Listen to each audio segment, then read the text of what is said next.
తెలంగాణలో ఫార్మా కంపెనీలో భారీ పేలుడు, 2 మృతి, 9 మందికి గాయాలు. తెలంగాణలో మరోసారి ఫార్మా కంపెనీలో భారీ ప్రమాదం జరిగింది. యాదాద్రి భువనగిరి జిల్లాలోని ఓ ఫార్మా యూనిట్లో రియాక్టర్ పేలడంతో 2 కార్మికులు ప్రాణాలు కోల్పోయారు. మరో 9 మంది గాయపడ్డారు. అసలు ప్రమాదం ఎలా జరిగింది? పూర్తి వివరాలు ఇప్పుడు తెలుసుకుందాం. ఈ ఘటన యాదాద్రి భువనగిరి జిల్లాలోని పోచంపల్లి మండలంలో ఉన్న ఫార్మా యూనిట్లో శుక్రవారం రాత్రి జరిగింది.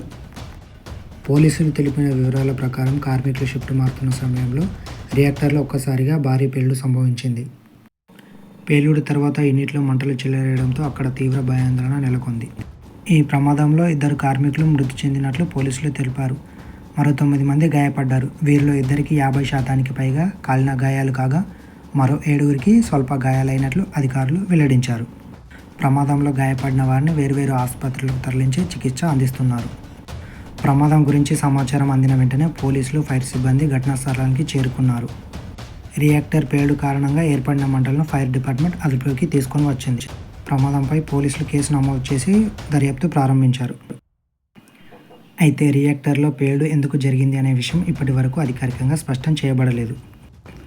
ప్రమాదానికి అసలు కారణం ఏమిటి? ప్లాంట్లో భద్రతా ప్రమాణాలు ఎలా ఉన్నాయి? ప్రమాదం జరిగిన సమయంలో అక్కడ పరిస్థితులు ఎలా ఉన్నాయి అనే అంశాలపై అధికారులు దర్యాప్తు చేస్తున్నారు. కాబట్టి సోషల్ మీడియాలో వస్తున్న నిర్ధారణ లేని సమాచారాన్ని నమ్మకుండా అధికారిక సమాచారం కోసం వేచి ఉండడం మంచిది. తెలంగాణలో జరిగిన ఈ ఫార్మా ప్రమాదంలో 2 కార్మికులు ప్రాణాలు కోల్పోవడం తీవ్ర విషాదం. మృతుల కుటుంబాలకు ప్రగాఢ సానుభూతి. గాయపడిన వారు త్వరగా కోలుకోవాలని కోరుకుందాం. ఇలాంటి తాజా సమాచారం కోసం మన ఛానల్ని సబ్స్క్రైబ్ చేసుకోండి. Thank you for watching.